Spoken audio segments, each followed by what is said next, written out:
llama hablando con mesura. Cuando decimos hablar con mesura, en general, digamos que implica hacer toda una tarea, todo un trabajo.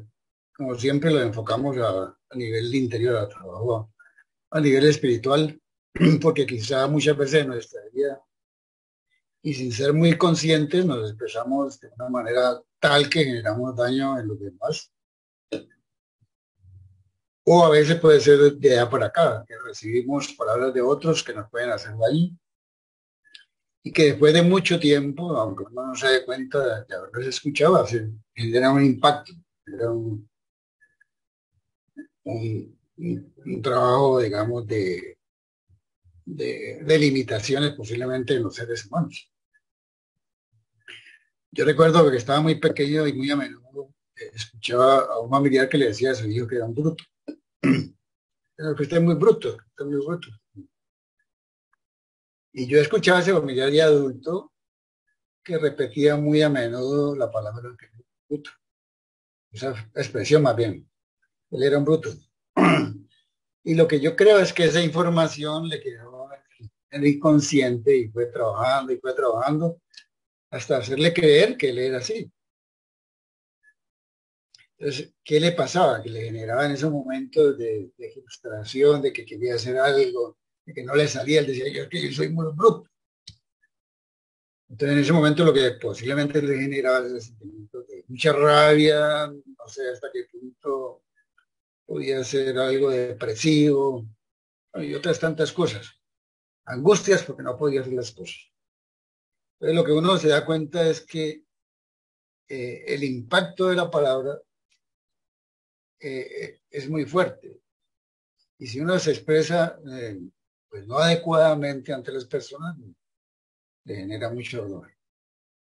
Y claro, aunque uno no se dé cuenta, pues también se está generando al interior un movimiento nocivo para su salud, para su cuerpo, para todo lo que implica ser un ser humano.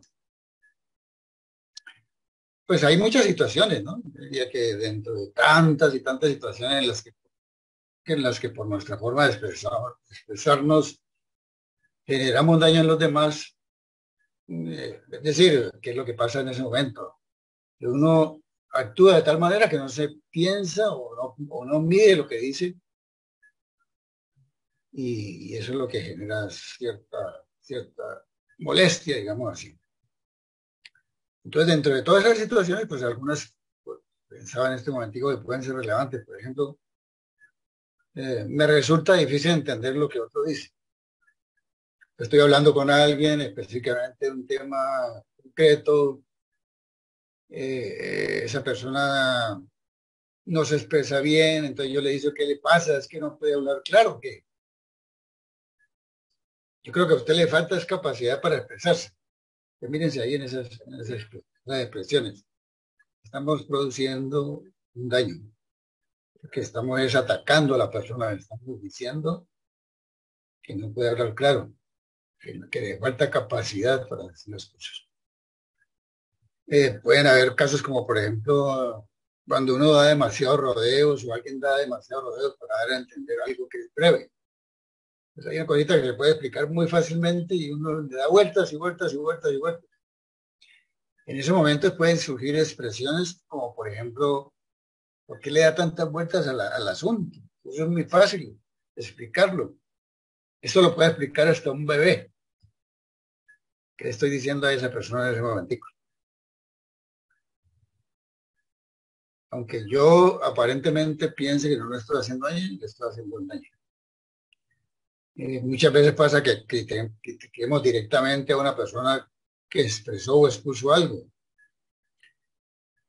Entonces le digamos, hola, eso que dijiste me pareció a mí como que no, nadie te entendió. Eso es muy como una persona que no sabe decir las cosas, no tienes argumentos para expresar puntos de vista, etcétera, etcétera, etcétera.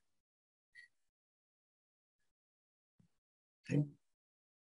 O de pronto estoy con varias personas que están diciendo cosas y yo les digo, ¿qué les pasa a ustedes? Todos ustedes son como unos vagos. Entonces, mire, son expresiones y expresiones y expresiones que podríamos hablar aquí de muchas maneras de expresarse que generan cierto dolor, cierta molestia. ¿Y por qué lo estoy expresando yo? Porque yo pienso que yo soy el que sé todo, yo soy el que manejo las cosas desde todos los puntos de vista, que los demás son los equivocados, etcétera, etcétera, etcétera. Entonces, ¿cuál es la tarea? La tarea fundamentalmente es estar como muy atentos para que podamos moderar el uso de esa palabra, de las palabras. Y eso requiere todo un trabajo interior.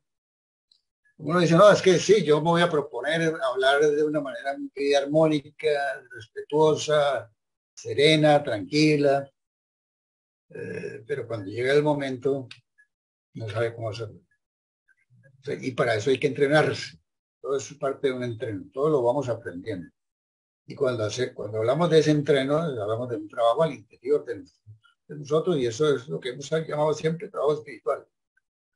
Y eso, trabajo espiritual, lleva a la prudencia. Y eso es lo que podríamos llamar hablar con mesura. O sea, ¿qué es hablar con mesura? Es hacer un trabajo dentro de nosotros mismos, teniendo la prudencia para expresar las cosas. Es un aprendizaje. Quizás lo hemos heredado de la forma como se expresaba en mi casa, de pronto me trataban mal, me trataban de una manera muy difícil, eso lo aprendí, o lo aprendí con mis compañeros, o lo aprendí con mis amigos, lo aprendí de tantas maneras, ¿no? Y eso después lo vamos reproduciendo, reproduciendo, reproduciendo. Y no nos damos cuenta muchas veces. Yo recuerdo cuando estaba en la universidad, al jefe le dijeron que le enviara a una empresa a los mejores estudiantes que había en la facultad. Entonces, el jefe escogió los 5 mejores estudiantes y los mandó. Entonces le preguntó que para qué era. No, es que tengo una posibilidad de trabajo para ellos. Y se fueron y se presentaron. Curiosamente, al otro día, el jefe de esa empresa llamó al jefe de la facultad y le dijo, mira, me da mucha pena, pero los estudiantes que me mandaste no me sirve ninguno. Pero ¿cómo así? Que no te sirve ninguno. Y yo te mandé los mejores académicamente hablando. Entonces les digo, sí, de pronto sí son muy, muy buenos académicamente, pero en la expresión, en la forma, en las palabras, dejaba mucho que desear. O sea, yo los entrevisté a todos y en medio de las conversaciones, sin que ellos se dieran cuenta, aparecían un poco de palabras que no son muy agradables, que es muy habitual en los jóvenes de hoy en día, ¿no? Yo no quisiera repetir las palabras de aquí, pero ustedes las conocen. Dicen 2 o 3 palabras, que este H, o que este M, o que H, ¿no? Entonces va repitiendo esas cosas y se les sale solita, porque es parte de una cultura. Entonces le digo, a mí no me sirven esas personas que hablan de esa manera determinada, porque yo los necesito para que trabajen con personas que tienen que desarrollar trabajos, digamos, de bajo calibre en la empresa, llamando bajo calibre, ¿no? Y entonces imagínate yo con una persona que está tratando al otro de H, de M, de no sé qué, que movete, no me sirven. Entonces por eso se perdió esa oportunidad. Y nos pasa. Entonces nuestra forma de hablar se nos sale solita, se nos sale de una manera no adecuada y al final terminamos, pues, generando todo lo que no desearíamos. Pues, posiblemente hasta enemistades, enemigos, pasa muy, muy corrientemente aún en los, en los grandes movimientos políticos. Cuando uno escucha, por ejemplo, una sesión del Congreso y cómo se tratan y se atacan directamente y se dicen cosas horribles, que lo que estamos ahí escuchando son expresiones que no deberían tener personas de esa índole. Entonces, ¿por qué no lo hacen? Porque quizás es parte de la cultura, pero eso no es lo adecuado. Entonces, tendríamos que aprender a expresarnos, a mejorar la forma en que hablamos, la forma en que organizamos nuestras palabras, nuestros pensamientos, realmente organizar lo que vamos a expresar, pensarlo antes. Entonces, si yo le dijera esto a esta persona, ¿cómo se sentiría, por ejemplo? Preguntarse eso. Si yo sé que la forma como lo voy a decir le puede generar cierto daño, pues hago un momento de tensión y pienso de qué manera se lo digo para que sea lo más adecuado. Por ejemplo, si uno tiene un chico pequeño en la casa, cuidarse mucho, porque cualquier impacto de la palabra con ese chico finalmente le va a producir un dolor, una molestia hacia el futuro. Entonces, fíjense cómo son todas esas cosas que se van presentando. ¿Cuál sería la tarea? Empecemos por dar algunos ejemplos, algunas formas en las que se puede propiciar un ambiente de armonía a través de la misma hablada mesurada. Una forma, por ejemplo, es cuando manejamos el afecto con la palabra. Hay muchas formas de manejar afectos con la palabra. Puede ser que yo sea el jefe de una compañía que tenga que dar una orden a un subalterno. Es diferente si yo lo llamo y le digo, oiga, muévase que usted no está haciendo nada, a ver, necesito que me pinte esa pared. Ya, de hecho, allí hay un habla que no está manejándose con mesura. Pero yo le puedo tratar con afecto a esa persona y decir, vení un momentito, haz un favor, yo sé que tú eres una persona importante aquí en lo que haces y me parece que cuando lo haces muy bien y yo por eso estoy confiando en tus posibilidades. Eres una persona muy diestra. Te pediría el favor de que me quite esa pared. Fíjense la diferencia, ¿no? Entonces, ahí hay afecto, que estoy diciendo que es una persona importante, que sabe el asunto, que maneja bien su labor, etcétera, etcétera, etcétera. Con un niño, por ejemplo, que cometió algún error, en vez de decirle, ay, que esté con la misma, y mire, pues, todos los días le tengo que estar repitiendo lo mismo, etcétera, etcétera, y lo regaño, lo trato mal, y pues el muchachito sale por ahí llorando, por supuesto. Yo lo puedo llamar y decirle, bien mismo, cuéntame qué te pasó, porque hiciste esto. Entonces estamos hablando de una expresión que es proactiva. Entonces, en el aura mesurada estamos hablando de expresiones proactivas, no reactivas. El proactivo modela la palabra y mira de qué manera trabaja con ella. Recuerdo algún libro que hablaba de las 7 normas de las familias altamente eficientes, que era llamado. Y sale un chico, un día la mamá cumple años. Entonces él se levanta muy tempranito a las 6 de la mañana y baja para llevarle una sorpresa a la madre. La madre no sabe, simplemente que el niño se baja. Como era tan pequeñito, él va a la nevera, abre la puerta de la nevera y arriba había un envase con leche. El niñito pues estira la mano y medio lo coge y esa leche que se le cae y se ríe. La mamá escucha el ruido y baja inmediatamente y cuando ve eso allí, le pega su vaciada. Se lo trató, pero pésimo. Le dijo que era, que cómo se le ocurría hacer eso, que él sabía que esa leche estaba por allá alta y que él era muy bajito y cómo se le ocurrió. Bueno, pero eso pues le pegó su regaño. Estamos hablando de una actitud reactiva. Entonces, el libro pone a analizar un poco el asunto. Dice, esas son reacciones, actitudes reactivas. Ahora pasemos a la proactiva, que haría una madre. Baja inmediatamente entre el ruido y le dice, hijo, ¿qué pasó?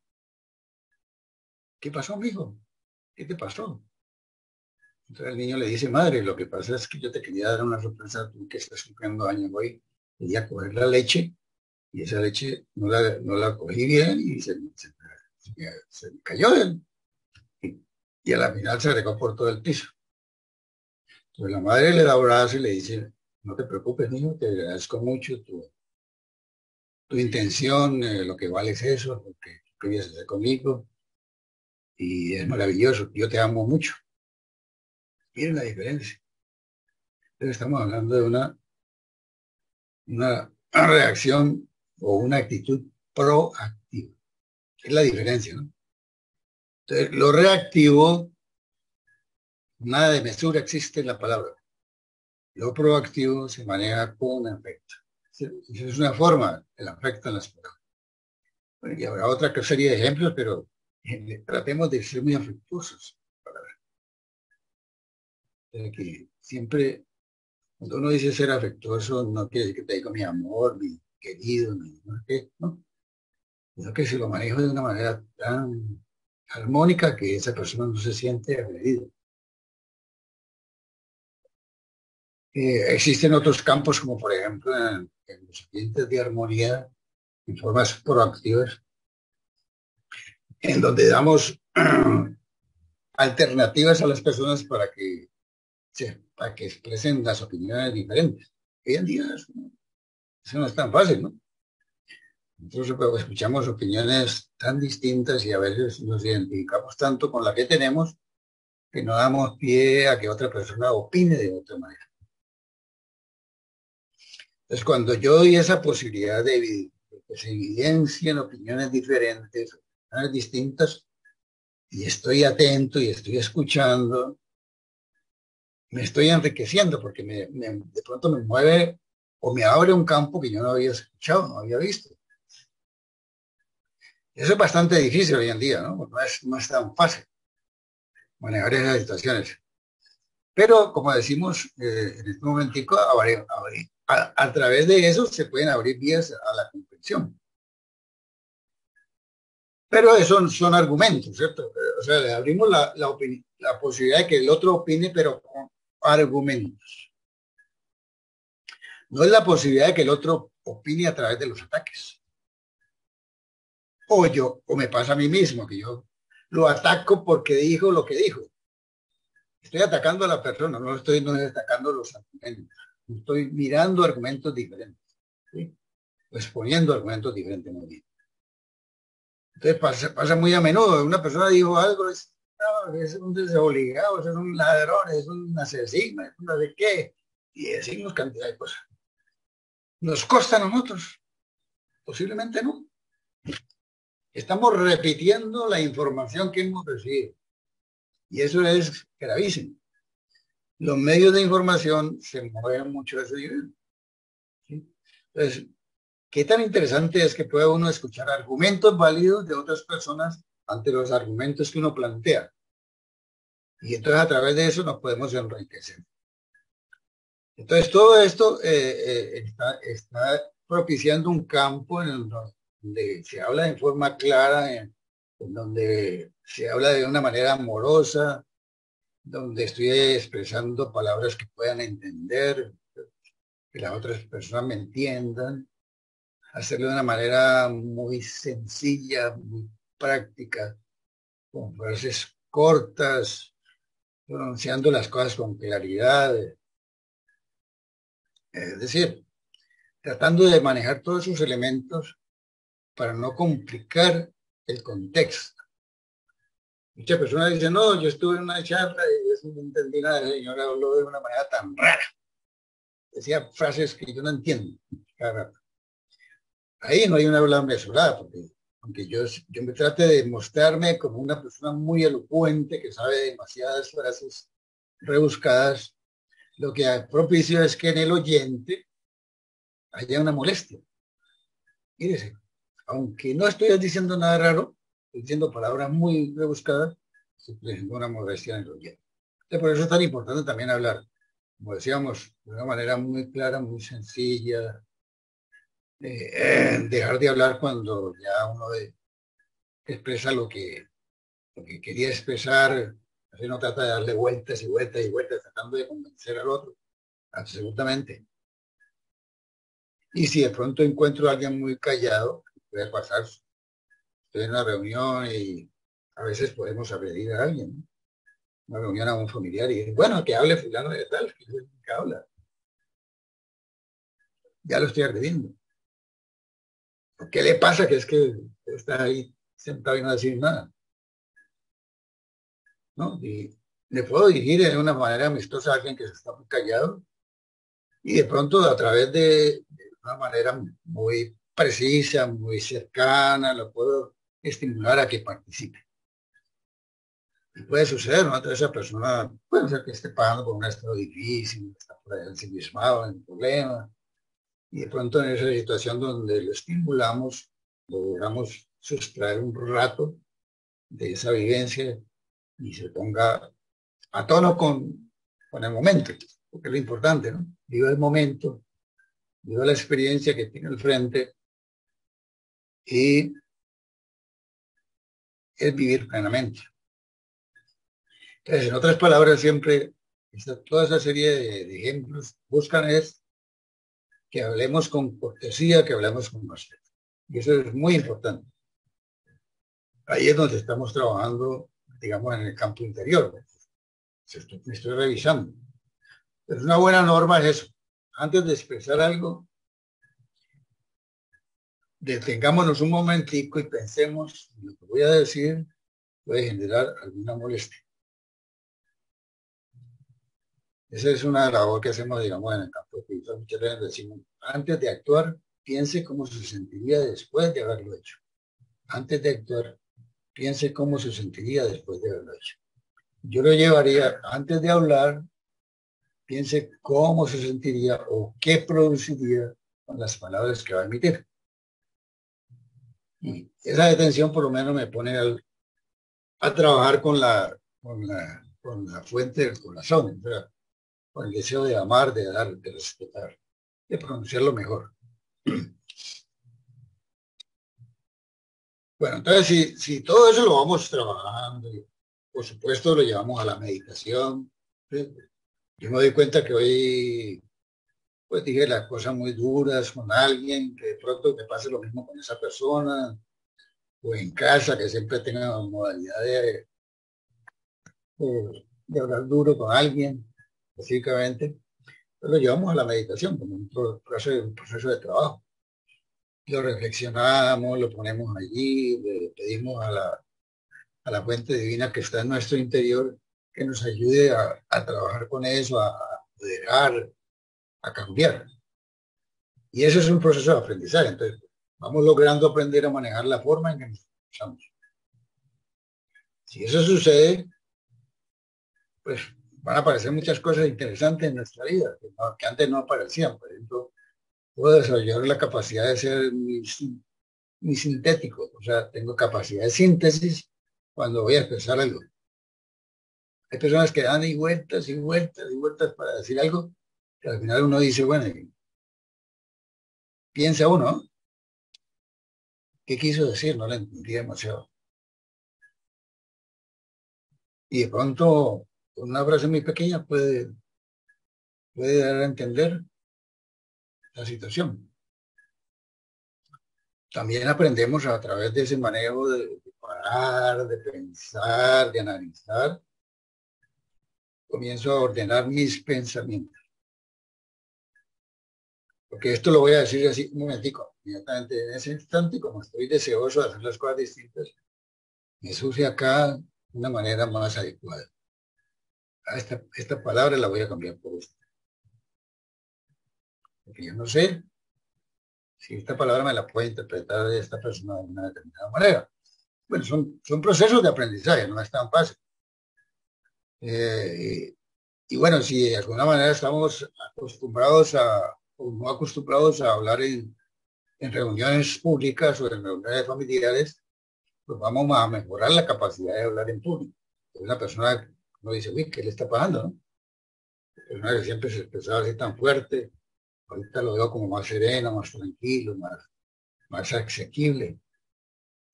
Y eso hace que los demás que lo escuchan se sientan bien. Imagínense antes de una reunión, uy, ya habla Así lo decía muchas veces, ¿no? Ya hablar fulano de tal, no se viene con lo mismo. Hay una molestia, pero después notan que empieza a hablar de diferente, entonces comienzan a ser diferentes. Y adicional, quien está expresando lo que tiene que expresar también se va a sentir bien. Entonces, no hay como esa afectación interior. Yo dije algo que molestó y al final terminamos discutiendo, molestos ambos, o yo me molesté, yo me afecté, se me aceleró todo dentro de mí. Pero como ahora manejo las situaciones de otra manera, me siento bien después de hablar. Y eso es ser amable y ágil en la conversación. Bueno, aquí podríamos realmente hablar muchas y muchas cosas respecto a esto de este tema, pero lo más importante, ya como parte final de esta charla, es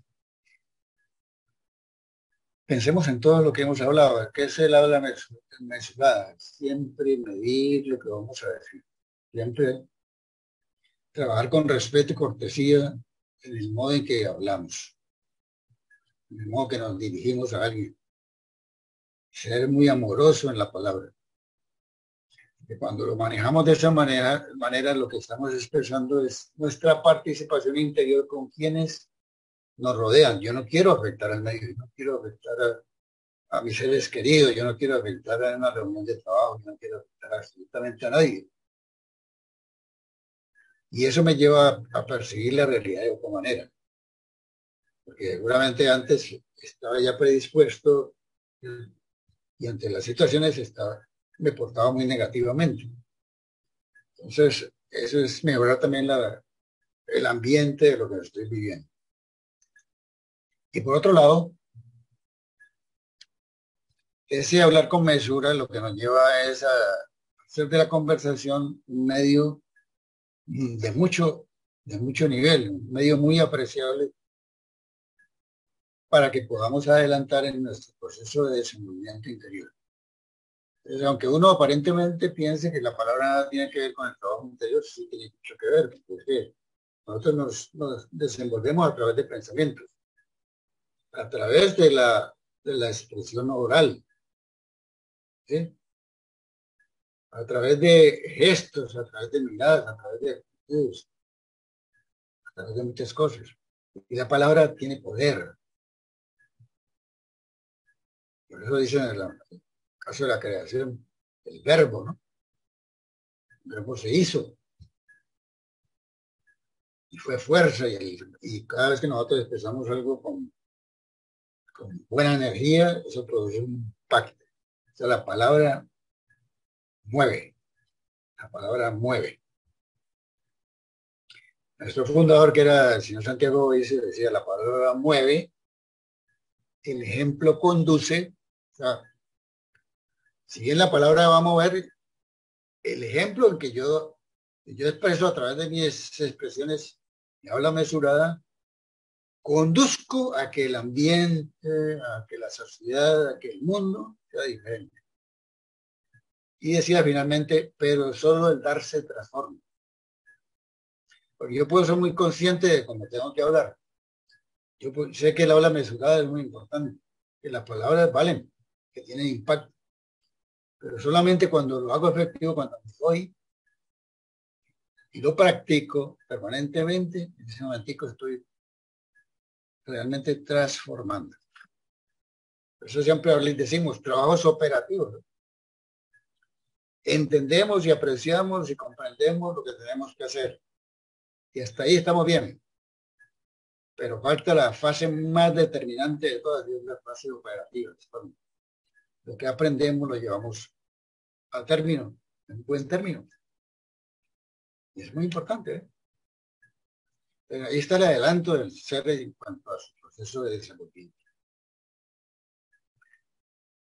Ya para finalizar, pues hay una frasecita que recordaba de Mafalda, una amiguita, estaban reunidas y le decía, la amiguita le decía a Mafalda que comprensión y respeto son dos aspectos importantes en la vida para convivir con los demás. Y sobre todo le decía la chica Mafalda, ¿sabes qué? Nunca pienses que tú eres mejor que nadie. Comprensión y respeto es lo más importante para convivir con los demás. Pero nunca pienses que porque estás haciendo lo que estás haciendo, eres mejor que nadie. Simplemente que quieres hacer del mundo algo distinto, algo mejor. Vamos a compartir un rato. Bueno, y precisamente para complementar la charla de hoy, llamé a un familiar, tiene un niño por ahí de 6 años, 7 años, está estudiando. Entonces la llamé y le pregunté por el niño y no está, vino bravo del colegio. ¿Y por qué? Dice que no quiere volver al colegio, que no quiere volver a ese colegio y que lo saque. Y entonces le pregunté por qué. Es que la profesora me dijo que yo parecía una vieja bochinchera. Y entonces algo le dijo y todos los niños se rieron de él. Y el de ellos, esa palabra como que lo impactó y ya no quiere volver a este colegio, que lo sacara, que él no quería volver. Y uno ve la magnitud Claro. de algún chiste, algunas frases que, Sí, ¿cómo? yo pienso que yo pienso que los docentes deben tener mucha mesura con los niños. Por ejemplo, un ejemplo que yo tenía aquí para comentarlo es cuando mi hijo mayor estaba como de 6 años en el colegio y de pronto yo veía que él tenía que hacer algún trabajo de pintar y no pintaba. Entonces le digo yo, ¿por qué no pintas esto? Me dice, no, porque es que la profesora dice que yo pinto muy feo. Y eso lo bloqueó. O Uh, sea, la claro, falta de mesura, si no fuera por mal ni por nada, eso lo bloquea él de por vida. Otra cosa es, por ejemplo, el tono de voz. Hay personas que hablan y hablan muy fuerte. Entonces, las otras personas sienten es que está hablando es como con la persona brava o que está regañando y es su tono de voz. Yo pienso que eso es parte también de aprender a moderar la voz para que salga con mesura, como dice Edgar. Eh, bueno, ahí pienso esas cosas, sí. Uno ni cuenta se da a veces que uno contesta fuerte y no es por que es grosero ni por nada, sino el tono de voz o la expresión dan para equívocos.